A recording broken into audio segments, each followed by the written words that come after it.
Hello, and welcome to Hedgehog Storytime, where I read my weird original fiction.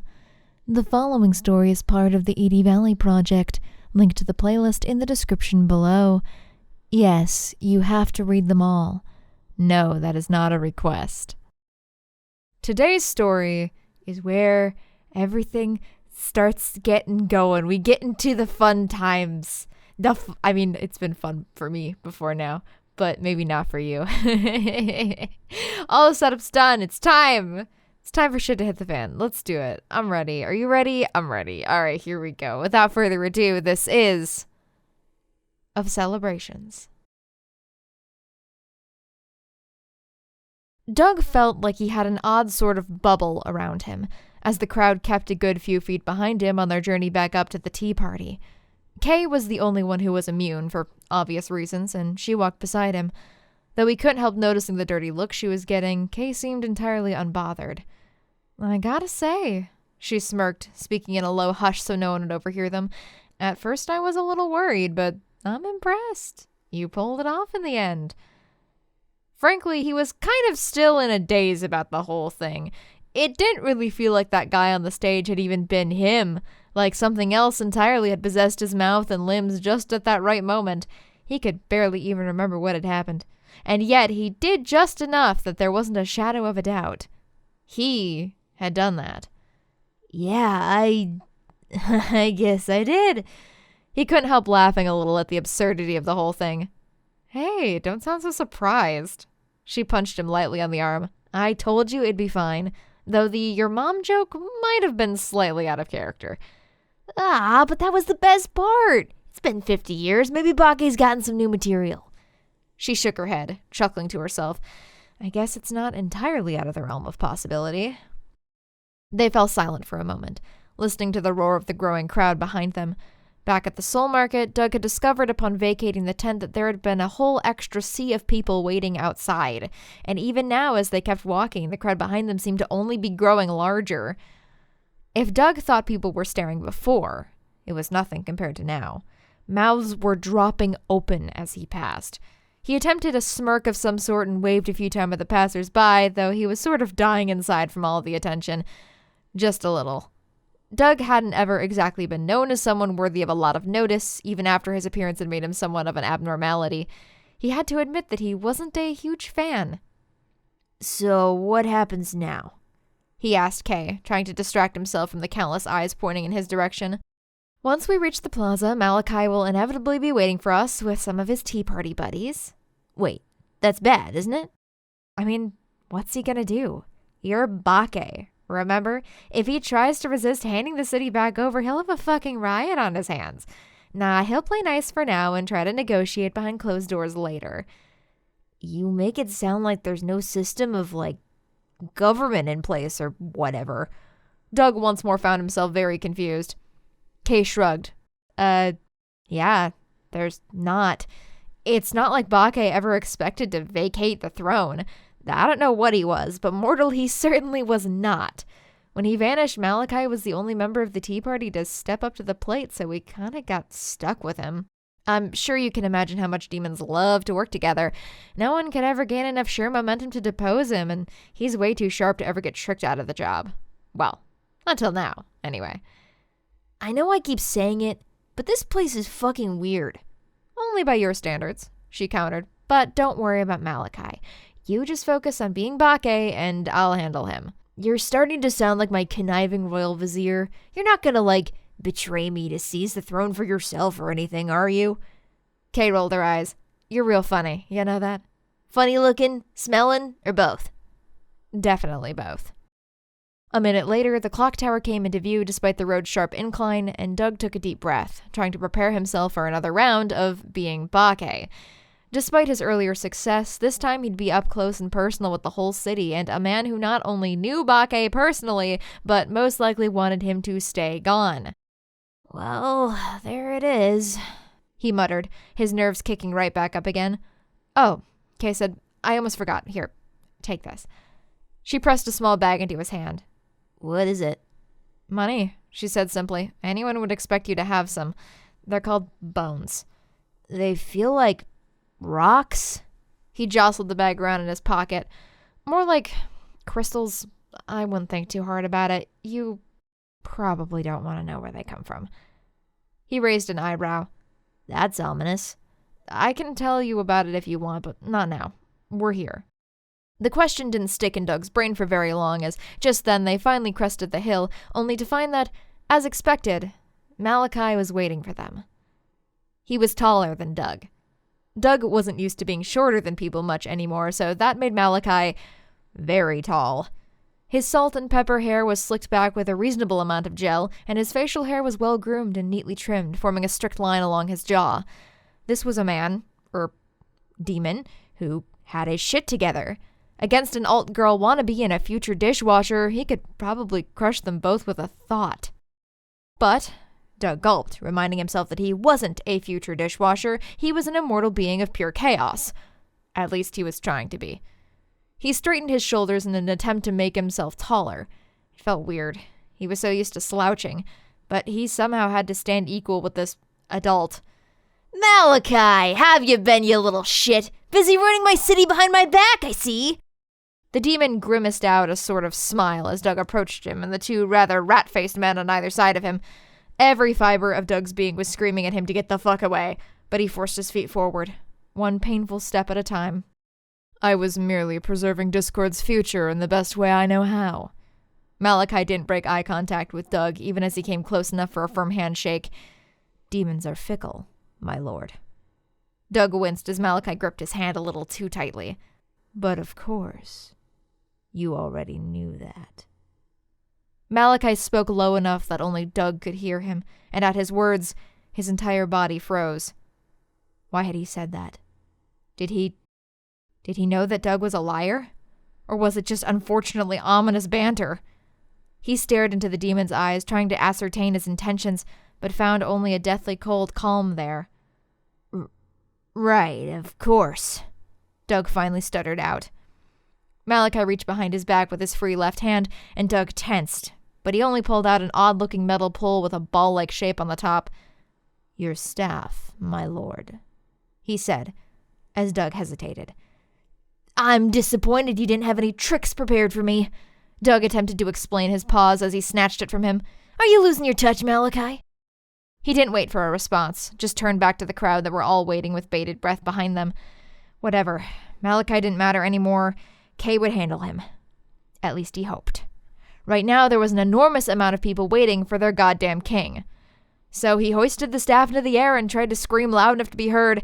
All right, you goons, let's get this party fucking started!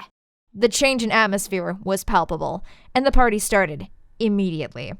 Someone must have brought a speaker of some kind because there was music within about 30 seconds. Even if there hadn't been, the sheer hype and number of people were so high that there was no way the party could have ever died. Malachi seemingly vanished into thin air as Doug turned back to look for him. Maybe he was allergic to fun or something. He had bigger problems to deal with, however, as he was quickly swarmed by the crowd. There were so many people that no one could actually try to talk to him, but there were so many hands trying to touch him, grab him, that he briefly worried he might be eaten alive. Doug looked around for Kay or anyone that might help him, but when he caught sight of her, she was busy pressing bags of money into several different people's hands and generally seemed to be coordinating shit. Doug was on his own. With an odd sense of foreboding, he recalled that he'd never been to a party like this sober. Maybe that's why this one seemed so unnaturally overwhelming. There was so much noise, so many bodies, and he was right in the middle of it with a pair of fucking goat horns wired to his head. After a few minutes, he got the distraction he needed. A trolley crested the hill, and the whole party cheered as they saw it was stuffed to the gills with booze. Keggers were thrown wildly into the crowd, and someone immediately started mixing drinks out of the back. A few minutes after that, a band finished setting up in front of the gallows, and the square got even louder. Though Doug had to admit that the violin player was fucking shredding it. Looked like Kay's dosh had paid off. Anything to celebrate the one true Lord of Discord's return, he supposed. Doug used the opportunity to sneak off to the edge of the tea party, just trying to get his head back on straight, and adjust the horns a little because he was getting paranoid that they might fall off. He didn't get much time to breathe, however. Bake? What are you doing? He jumped, only to sigh as Kay sidled up beside him. Just getting a breather, he admitted. Yeah, well, any minute now, someone's gonna notice. Kay grabbed him by the shoulder and pulled him back into a deserted alley. You've got to be the center of the party, whether you like it or not. I'm gonna be honest with you. I don't know how long I'm gonna last out there. I think someone bit me at one point. You've just got to calm down and show them who you are. Have a drink. Have 10. There's plenty of it going around. Come to think of it, I'm pretty sure I saw someone passing out some chewies over yonder. Doug's heart sank, though of course he didn't know what he'd been expecting. It was a rager, after all. There's drugs? He asked, more hesitant than maybe he meant for it to come out. But much to his surprise, Kay shook her head. Besides the pot, not really. Why deal with all the side effects when you can just get a wizard to get you high? There's a couple of those running around too, if you're interested. Best fucking high you'll ever get. No thanks. He frowned. But wait, you're telling me that there's wizards that get you high as the goddamn moon, but there's still pot? Everyone does pot, Doug. You know what? Can't argue with that. Anyway, get yourself loosened up for God's sake, and then let's open up the clock tower. The clock tower? Doug tilted his head in confusion. Won't it be, like, dusty? You really think anyone here is going to care? Besides, it'll give you something to do besides being passed around all night. He sighed. Tonight, there were going to be mistakes made. This whole endeavor had been a mistake. Specifically, however, he knew for a fact that drunk Doug was a fucking whore who could not be trusted. And yet, as much as he hated falling back into old habits, it might have been the one thing that would let him survive the night. At the very least, he was comforted by the fact that he couldn't plunge all the way back into the deep end if there were no hardcore weights to get him down there. Booze and pot should be fine. He'd never really had any problems with them like he had with the cocaine. His personality wasn't addictive by nature, it was just depressive, which meant that he was going to feel like a human turd tomorrow when he came down, but that was a problem for future Doug. Not him. Fuck that guy anyway. So he allowed Kay to drag him back to the party. Shaking himself, he made an attempt at a swagger and made his way up to the bar trolley, procuring a shot of the finest rum Discord had to offer, or so said the bartender. He was more of a whatever kind of shitty beer the underage host had managed to procure on that particular night kind of guy, but there was a first time for everything, he supposed. He'd heard rum was the sweeter of the hard liquors, but mostly it just tasted like cleaning solution with a teaspoon of sugar sprinkled in. Doug almost gagged trying to hide his discomfort. However, he knew that he did have to hide it. The bartender hadn't even asked him what he'd wanted before she'd handed it to him, so presumably this was a regular beverage for Bakke. And you know, if getting utterly plastered was the goal, then he could see why. Already the noise was becoming just slightly muffled, slightly more bearable. He had one more shot for good measure and hopped up on the stage in front of the gallows as soon as the band was done with their set. "Give 'em a hand, folks," he said, grabbing the mic from the singer. Oh yeah, he was starting to feel much better. "Wait, what were you guys called again?" "Doesn't matter," shouted the drummer. "Hold on, are you saying that it doesn't matter, or is the name of the... You know what, if it wasn't, now it is. Doesn't matter, everyone!" He was already getting numb to the noise of the crowd. Or maybe that was the rum. "Anyway, who wants to turn this thing into a housewarming party, huh?" The answer, clearly, was everyone. "Then let's go pop this sucker open like a fucking sardine can!" Doug didn't really know what he expected to find inside the clock tower. He'd only gotten the briefest of glimpses earlier that day. Again, he wondered who would ever want to live in one. He thought that it must be obnoxiously loud. Later, he would find out that for whatever reason, be it magic or just pure nonsense, that wasn't the case. But at that moment, he was too concerned with keeping his shit together to give it too much thought. It was dark on the other side of the towering doors, and being the first one through, it was Doug that got a face full of dust. Wait, where were the lights? If he was Bakke, he should know where they were. Shit, did the clock tower even have any? Was it a fucking candles and lanterns sort of deal? He didn't know why he imagined it was a good idea. Maybe he thought he'd make a joke out of it. Maybe it just seemed like something Bakke would do. Doug clapped his hands together, and of course the whole room immediately lit up. Figures. Inside, the ground floor seemed to be one big room, which made it a bit oddly shaped, most likely due to it being the inside of a fucking clock tower. It was covered in a uniform layer of dust, though someone had been thoughtful enough to lay sheets over the furniture. It was just a feeling, but Doug was pretty sure it hadn't been Bakke. As the wildly inebriated crowd stumbled their way over the threshold, Doug realized that he ought to start pulling the sheets off. This was supposed to be his house, after all. So he made his way to the nearest white lump, and whoa, he was not used to hard liquor. He suddenly felt a little dizzy. He felt kind of weird about just waltzing in and making himself comfortable in some stranger's house, but he guessed he was doing this. Throwing the sheets haphazardly in a corner, Doug revealed several comfortable-looking chairs and settees, yet everyone really seemed to be waiting for him to get to the back of the room, where the final sheet was resting on something a couple of steps up from the rest of the room. So he fumbled his way up the steps, and after pausing for dramatic effect, listening to the beautiful hush of the crowd, yanked it off. Of course, it was a throne. What else could it be? Surprisingly, it wasn't as ornate as Doug was expecting. It most resembled a lounge chair, but just really big, and done up in that annoying sort of velvet that sent shivers up the spine if you rubbed it the wrong way. As expected, it was green. What was with this fucker and green? Feeling really dizzy now, Doug flopped gratefully into the chair, only to get met with wild applause. He pumped his fist in the air, and, annoyingly, another drink suddenly materialized in it. Great. Now the universe itself was telling him to get shit-faced. So, he did. And in the end, Kay had been right.